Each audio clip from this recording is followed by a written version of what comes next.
اعوذ باللہ من الشیطان الرجیم بسم اللہ الرحمن الرحیم۔ ہم اپنی سلسلہ وار گفتگو میں تربیت اولاد کے قرآنی اصول بیان کر رہے تھے، جن میں سے ہم بعض اصولوں کو اور بعض قوانین کو بیان کر چکے ہیں۔ آج بھی ہم واعظ و نصیحت کے متعلق ہی گفتگو کریں گے، لیکن جیسا کہ عرض کیا تھا کہ قرآن مجید نے واعظ و نصیحت کے حوالے سے 3 مقام پر اشارہ کیا ہے، تو آج ہم تیسرے مقام کو بیان کریں گے۔ سورہ مبارکہ لقمان اور آیت نمبر 13 ارشاد گرامی ہے، بسم اللہ الرحمن الرحیم۔ وَإِذْ قَالَ لُقْمَانُ لِابْنِهِ وَهُوَ يَعِظُهُ يَا بُنَيَّ لَا تُشْرِكْ بِاللَّهِ إِنَّ الشِّرْكَ لَظُلْمٌ عَظِيمٌ۔ جناب لقمان حکیم نے اپنے بچے کو بہت ساری نصیحتیں کی ہیں۔ ان میں سے بعض نصیحتوں کو قرآن مجید نے بھی بیان کیا ہے، اور سب سے پہلی نصیحت جس کی طرف قرآن نے اشارہ کیا ہے کہ جناب لقمان حکیم نے اپنے بچے کو کی ہے، وہ یہ ہے کہ آیت کا ترجمہ پیش کر دیتا ہوں کہ وَإِذْ قَالَ لُقْمَانُ لِابْنِهِ، جناب لقمان نے اپنے بیٹے کو کہا، وَهُوَ يَعِظُهُ، در حالانکہ جناب لقمان اپنے بیٹے کو نصیحت کر رہے تھے، واعظ و نصیحت کر رہے تھے۔ کیا واعظ و نصیحت کی؟ یا بنیّ لا تشرک باللہ، اے میرے پیارے بیٹے، اللہ کے ساتھ کسی کو شریک قرار نہ دینا۔ کیوں؟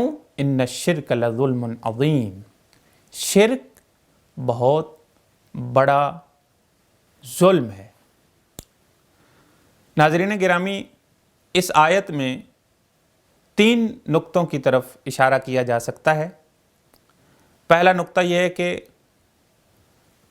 کلمہ یعظہ اس میں استعمال ہوا ہے، یعنی جو ہماری گفتگو کا موضوع ہے کہ والدین کو چاہیے کہ وہ اپنے بچوں کو واعظ و نصیحت کریں، تو کلمہ واعظ یعظ یہ ایک ہی مادہ سے ہیں، تو یہی کلمہ اس آیت میں بھی استعمال ہوا ہے کہ والدین کو چاہیے کہ وہ اپنے بچوں کو نصیحت کریں۔ اور دوسری بات جس کی طرف میں اشارہ کرنا چاہتا ہوں وہ ہے یا بنیّ۔ بنیّ کی طرف پہلے بھی ایک لیکچر میں اشارہ کیا تھا کہ بنیّ اور ابنی دونوں کا معنی یہی ہے کہ میرا بیٹا، لیکن دونوں میں فرق ہے۔ ابنی کا معنی ہے میرا بیٹا، لیکن بنیّ کا معنی ہے میرا پیارا بیٹا۔ یہ جو لوگ عربی گرامر سے واقف ہیں وہ جانتے ہیں کہ یہاں پہ ہم نے پیارا معنی کس چیز کا معنی کیا ہے۔ یہ دیکھیں، یا بنیّ کا کلمہ استعمال کر کے قرآن ہمیں یہ بیان کر رہا ہے یا ہمیں یہ درس دے رہا ہے کہ جب آپ اپنے بچوں کو واعظ و نصیحت کرنے لگیں تو آپ کا انداز ایسا ہونا چاہیے کہ جس کے اندر شفقت ہو، جس کے اندر محبت ہو، ایک اچھا انداز ہو، تاکہ بچے کے اوپر وہ بات اثر انداز ہو پائے، تاکہ وہ بچہ اس بات کو قبول کرے۔ بعض اوقات ہم نے دیکھا ہے معاشرے میں کہ والدین اپنے بچوں کو نصیحت کرتے ہیں، لیکن نصیحت کا انداز اچھا نہیں ہوتا۔ بات بہت اچھی ہوتی ہے لیکن انداز اچھا نہیں ہوتا، اور وہ بچے اس بات کو قبول نہیں کرتے۔ لہٰذا ہمیں چاہیے کہ ہمیں انداز بھی ایسا اپنانا چاہیے جو قرآن نے ہمیں بتایا ہے۔ اور اس کے بعد جو تیسری بات ہے اور تیسرا نقطہ ہے وہ یہ ہے کہ جو اس آیت کا مرکزی نقطہ بھی ہے کہ شرک نہیں کرنا چاہیے۔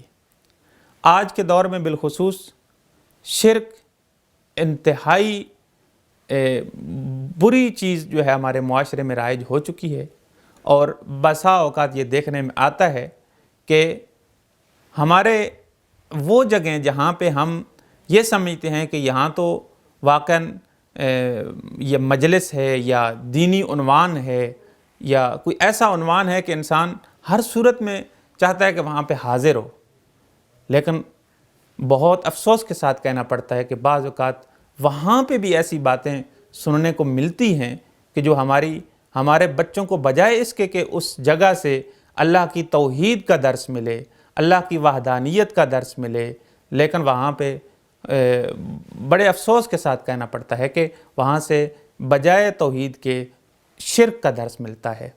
تو لہٰذا والدین کو چاہیے کہ اپنے بچوں کو ایسی محافل سے، ایسی مجالس سے محفوظ رکھیں جہاں پہ شرک کی بات ہو رہی ہو، شرک کروایا جا رہا ہو، شرک کی تلقین کی جا رہی ہو۔ ان الشرک لظلم عظیم، شرک بہت بڑا گناہ ہے۔ آپ ایک اور مقام پہ قرآن مجید نے اشارہ کیا ہے کہ ان اللہ لا یغفر ان یشرک بہ ویغفر ما دون ذلک لمن یشاء، کہ خالق کائنات ہر گناہ معاف کر سکتا ہے لیکن شرک کا گناہ کبھی معاف نہیں ہوگا۔ دعا ہے کہ خالق کائنات ہمیں یہ توفیق عنایت فرمائے کہ ہم اپنے بچوں کو شرک کی آلودگیوں سے پاک رکھ سکیں۔ وآخر دعوانا ان الحمد للہ رب العالمین۔